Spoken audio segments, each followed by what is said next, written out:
Tonight we'll be talking about social media. We can find a whole community here, but we can also find that it can be a place that breeds harassment and cyberbullying.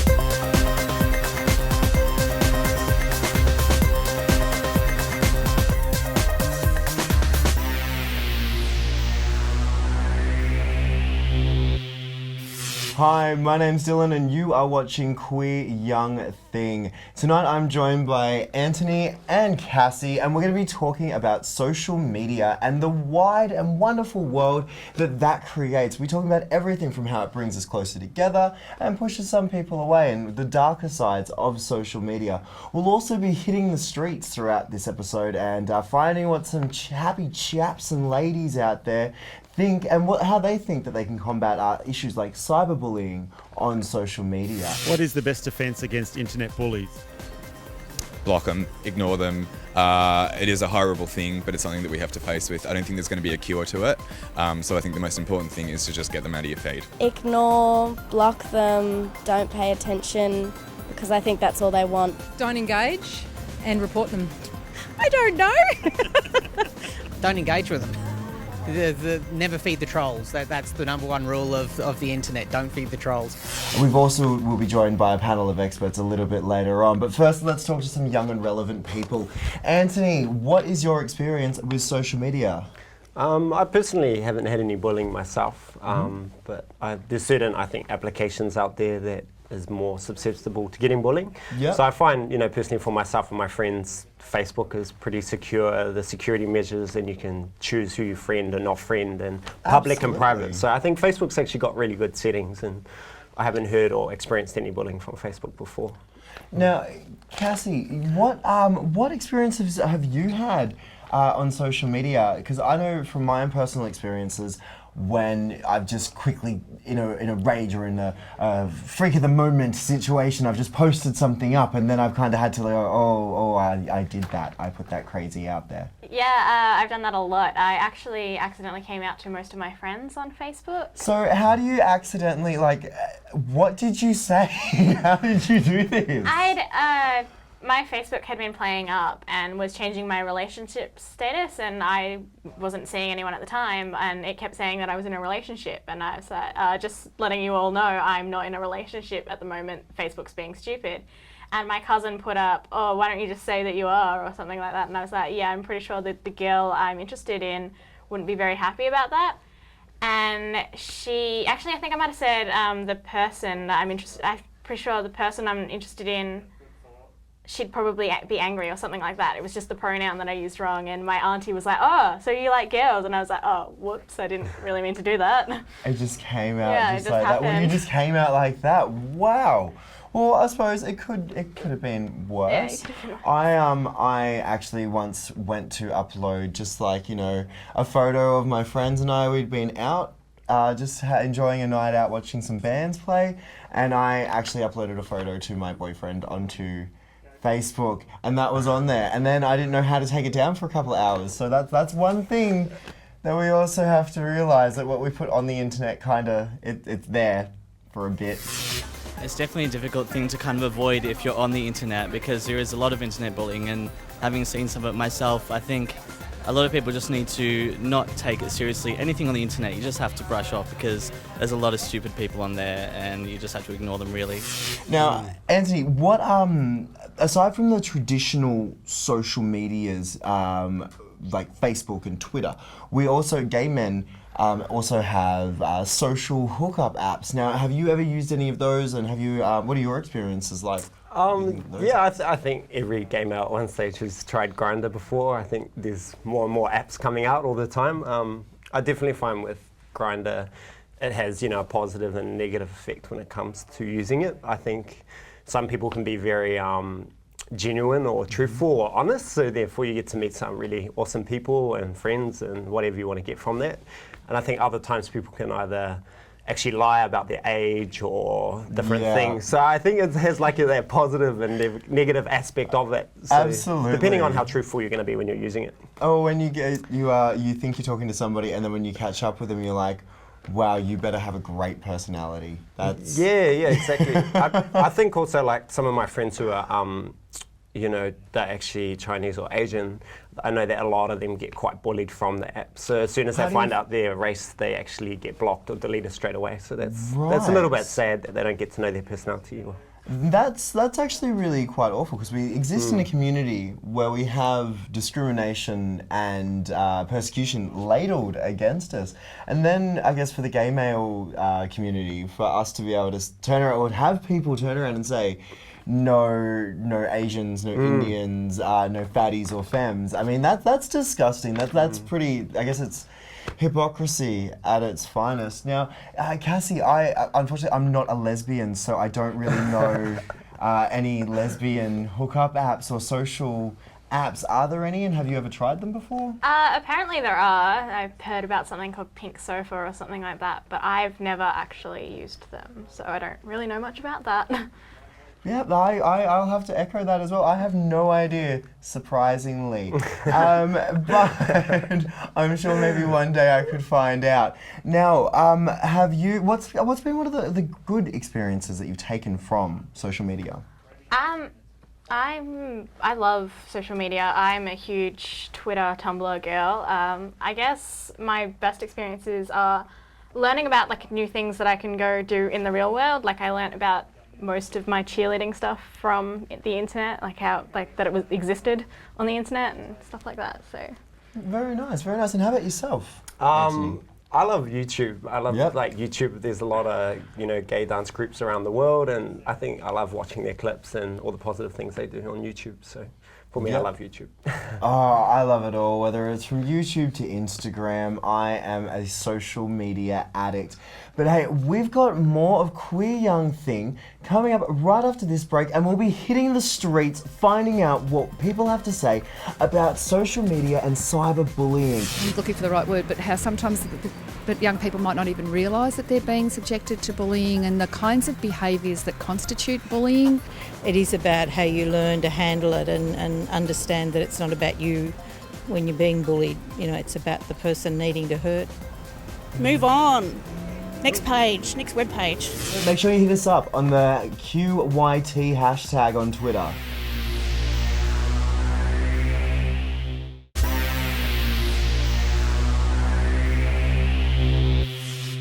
Welcome back to Queer Young Thing. My name's Dylan and I'm still joined by Anthony and Kassy, but this time we've got a couple of experts on social media and some poignant issues regarding mental health. Now, we've got Malitha from Headspace, who is a clinician, Nate from the Gay and Lesbian Switchboard, and we also have Susan, who's an expert on combating cyberbullying. Now, does any of my young people, do we have any questions for either one of our experts? What is the most form of bullying do you find, like the most avenue for today, where it comes from? As in where it comes from the most? Where it comes from the most. I see cyberbullying from things such as games like Club Penguin and Moshi Monster, right through to all the social networks, through to email, text, chat. If it's got a technological component and it fits a definition of bullying, it happens. But primarily, the main ones now we're seeing are the ones that are relatively unmoderated, things like Ask FM, even Tumblr, Twitter not so much, and Facebook certainly not as much now because they have really good security settings.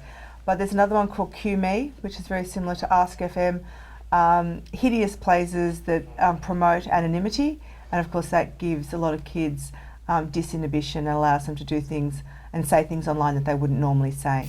Online, you sort of, because you don't have that face-to-face interaction, you can actually say things that are a lot nastier than you probably would to someone's face, and just being aware of that can probably, help you sort of limit that behaviour. When I was going through high school, I was at the beginning of the social media breakthrough with MySpace, and while there was bullying at my high school, there wasn't so much of the cyberbullying because people would just come and say it to the face. But now we have an idea that you can hide behind your social media account. You can hide behind your keyboard. It gives you a false sense of security and it gives you a sense of Dutch courage. So we know that people, and it's not just young people, let me tell you, adults are engaging in this behaviour as well, but it gives people an ability to say things that they would never say in the real world because they know they get a punch in the face for their efforts. So they can hide behind the computer screen. They don't get to see the impact on another young person, so they don't have any empathy for them. They don't understand the hurt that their words are causing, and that just adds to the issue that is cyberbullying. What is the best defence against internet bullies? Just ignore it, I'd say. There's nothing that can be gained by retaliation, and if the more you ignore it, it's just, as my mum used to say, if you ignore it, it goes away, and it's pretty much true in terms of bullying. If you engage with them, then you end up with a situation where you're empowering them by your very engagement. It's an energetic exchange. You're giving them energy and they're just draining the shit out of you. Now, we've seen, I guess, more so in America than in Australia, where someone may upload a video up onto YouTube. They might make some ill comments, and then we have a bunch of people trolling them. We have a unit of trollers sending pizzas to their house, finding out their phone numbers and calling them incessantly. How do you combat something, albeit that is a severe situation, that is quite an extreme situation, but how would somebody combat against that? Look, it's very difficult. If you've got a presence in social media, unfortunately you are at risk, but then if you go and drive a motor car, you're at risk as well. So it's about minimising the risk. And I think that we need to be very clear the difference between trolling and cyberbullying. And trolling primarily occurs between people that don't know each other. So as you said, it's a group of people that are just wreaking havoc on someone's life incessantly, ongoing. It's similar to cyberbullying, but there's usually not a connection at all other than they want to pick on you. Whereas if we talk about cyberbullying, it's normally someone known to you. I've never seen a case of cyberbullying where the victim and the offender do not have some connection. Right. So just to clarify, a situation of being trolled, they're from people who are likely not to know the victim, whereas the victim of cyberbullying, that's more likely to be someone that we know. So like, I guess for a younger audience, it might be if you're in high school. From school, from your old school, your new school, your previous school, someone from your sporting club. There's a lot of cyberbullying happening in sporting clubs. Basically, whenever there's a social interaction, it could be, your ex-boyfriend's friend, ex-girlfriend's friend. There's a whole range of things, but there's always some sort of social connection. I think having people who know you outside of just one environment. So yeah, being valued for your talents in a lot of different areas. I grew up without internet bullies, but I grew up in a kind of bullying culture, and it was good to have people who knew me for who I really was, yeah. Now, Nate, being part of the Gay and Lesbian Switchboard, you receive calls on a regular basis from people who are in a situation where they're not feeling 100% about themselves. They might be feeling their integrity is compromised. Now, how many of those situations do you think have come from like cyberbullying? Do you think there's much of a trend?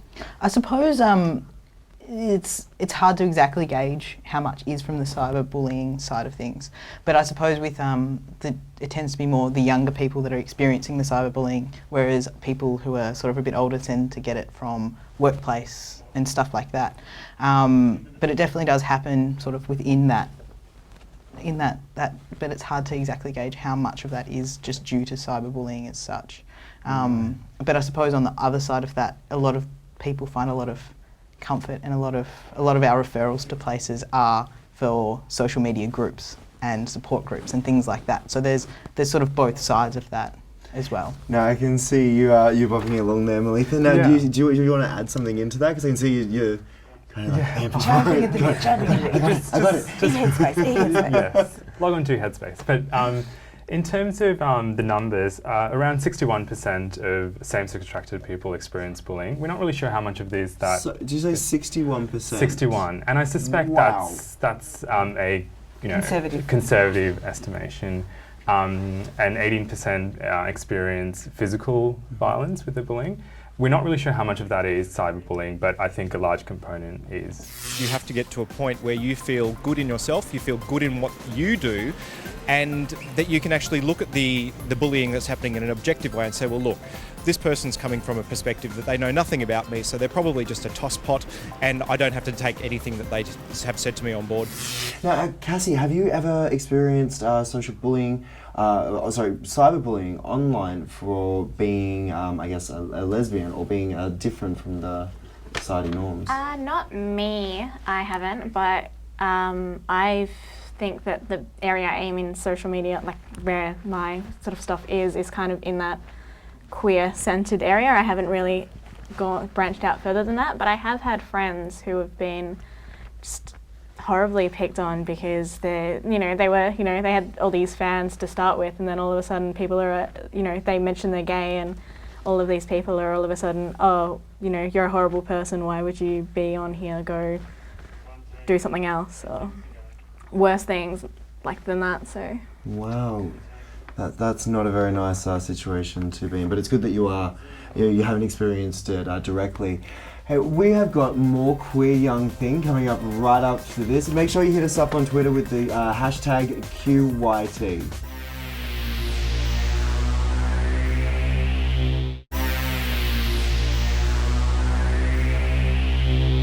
Get off Facebook. Get off Facebook. What is the best defence against internet bullies? I guess the best defence, and this may sound a bit harsh, is just to disconnect. There's a lot of people that come around saying, you must, oh my goodness, my friends are sending me messages where, that I'm being bullied, what should I do? Turn it off. Step away from it. The social media can be a bully. Well, it depends on what medium you have them. If you have it on like Facebook or something, you can just report them, block them. That's over with pretty much. Hey, welcome back to Queer Young Thing, and right now we're having some fun with some dinosaurs. Stop it. It's not funny anymore. Now, we're sitting here with some young people and some experts talking about social media in its broad context. It can unite us, and it can also have a darker element to it. And being of a queer persuasion, we already have enough going through our minds as young people trying to navigate this minefield of sexual identity and self. So when we add issues in, like social bullying on social media and harassment on social media, it's not an amazing thing to go through. Now, one thing we've been peppering through this program videos on what people can do to combat it, and every time we have one on, I'm seeing Susan's face just kind of scrunch up a little bit. Now, what are you desperately trying to? Very few of the people on the Vox Pops actually said report the content, report the comment, report it to the site. So most of the legitimate sites encourage reporting. They'll remove offensive content. Facebook, of course, doesn't remove just because we don't like it, but provided it breaches their terms and conditions of use, they'll remove it, as do any of the other mainstream sites. So reporting it's important, and making sure that if you see it, then you report it as well. It doesn't matter if you don't know the people involved, but be a good digital citizen and report it, because what we don't want this is to become the norm. And Kassy, you had a question? Well, with reporting it, some of these sites like Tumblr and the Ask FM have an anonymous setting. How can they trace that back to the Yeah, absolutely. So nothing, I suppose it gets back to people really don't understand what technology is. And another good example is Snapchat. I'll send a picture and it's going to disappear, but of course it doesn't disappear at all. And there's plenty of young people now with their naked images splashed all around various social media sites because they thought that the Snapchat image was going to disappear. You personally reporting it will not be told who's behind it. That's not how they work. But everything you do online, be it social media, email, text, chat, anything on your mobile phone is all traceable. So Ask FM, in fact, will hand over all the communications to police if they serve a warrant on them, as will Facebook, Twitter, Tumblr, QMe, anything like that. So reporting it is a way to get it removed. If it is to the point of being criminal and it needs to go to the police, well, absolutely, the people behind it can be found. Sorry, can I just add? I think that's another way of how cyberbullying is a bit different to offline bullying, if you like, is that the evidence is often there. So when a bullying kind of happens out in real life, offline, there's no evidence of it happening whereas online there's usually a record of that happening. So that's why I think it's so important to There's report nowhere it. to hide in cyberspace. Yeah. People need to understand that it's public and it's permanent. Now, Anthony, earlier on in the show, you were saying that you love YouTube. Now, when you go through certain YouTube videos and you read some of the comments, do you find any of the, I guess, more vitriol comments, do you find them a bit more offensive? Like when you are like watching a video and you see someone saying that, you know, this person is a fat mole, or they're just tearing them down. What do you do when you see those kind of comments?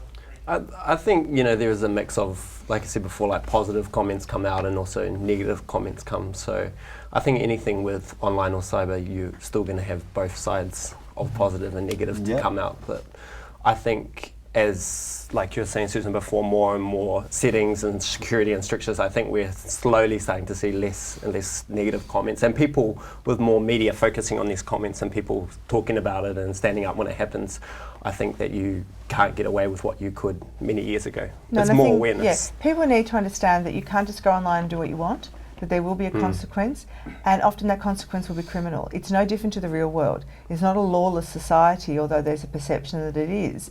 You go online, you do the wrong thing, and there can be very serious criminal consequences. And we need to make sure that people that are subjected to cyberbullying, especially young queer people, know this, that they know that there's somewhere that they can turn to, that they can actually report it and follow through.